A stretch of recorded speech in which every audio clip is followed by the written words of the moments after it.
Hi, my name is James Daly. I'm going to be talking about assistive technology for students who are deaf or have hearing loss. Deaf refers to hearing loss of 70 to 90 decibels or greater. Hard of hearing refers to hearing loss in the 20 to 70 decibel range. These students are impacted socially, emotionally, and academically.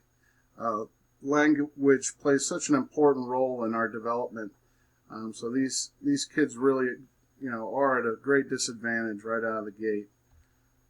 Some of the types and characteristics include unilateral and bilateral, which describes whether the loss occurs in one or both ears, unilateral being one and bilateral being both. Congenital refers to hearing loss that is present at birth. The major cause of congenital deafness is infection that occurs during pregnancy, such as rubella or syphilis or a number of other infections that lead to oxygen deprivation, which can affect development. Acquired refers to hearing loss that occurs after birth, whether through disease or trauma. Early assessment is key. Most states have adopted an early hearing detection and intervention program, or an EHDI, which screens newborns. The earlier we can detect the problem, the quicker we can put interventions in place. Before 6 months to a year, it usually involves an otologist and an audiologist.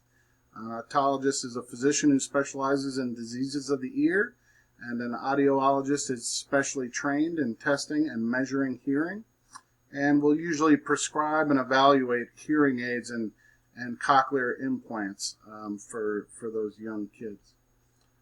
Teamwork is essential. An IEP team for a student, which involves the student, the parent or parents, general education teacher, hearing specialists, therapists, special education teachers, school administrators, and also, if included the proper way, classmates can have a big impact on the success of these students. Categories of assistive technology include hearing technology, alerting devices, and communication supports.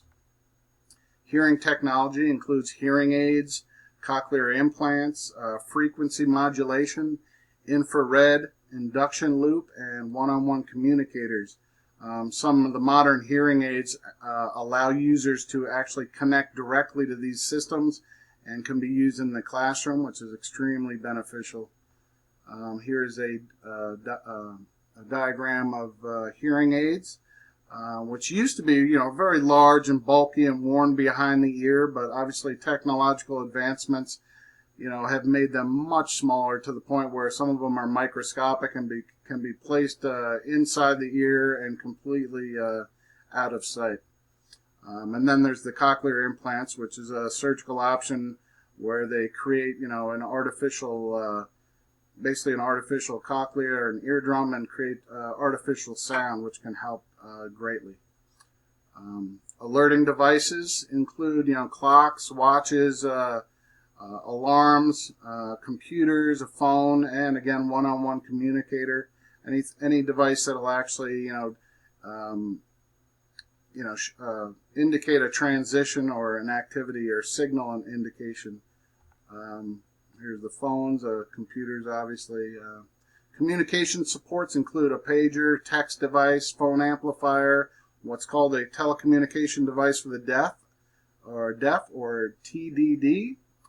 Caption text phones and other apps designed for this purpose, computer web cameras, the old trusty pen and paper, and also interactive whiteboards, which we discussed earlier in the semester, are very beneficial. Here is a picture of an interactive whiteboard, and students with deafness or who are hard of hearing can work on these programs on their own time and at their own pace and contribute to the group, which is really great for them. Also, the texting apps and voice communication apps that are designed for this purpose assist greatly.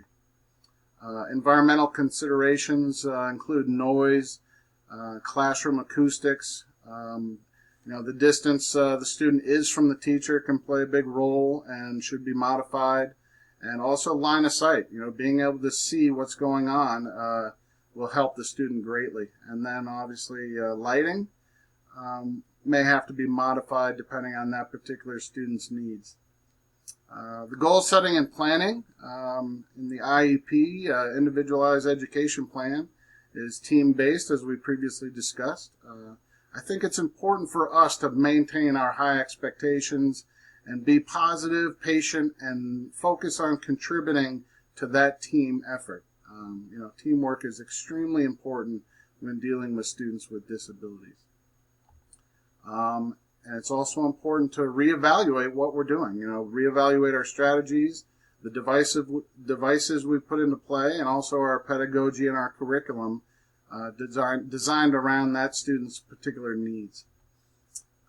Inclusion is very important. Much research has shown that students with hearing loss who are in general education classrooms demonstrate higher academic achievement than do comparable students who are in self-contained classrooms or segregated settings.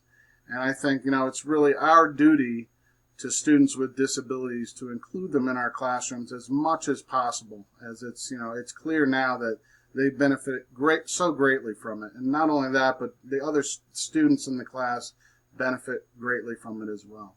And here's my reference list. Thank you very much.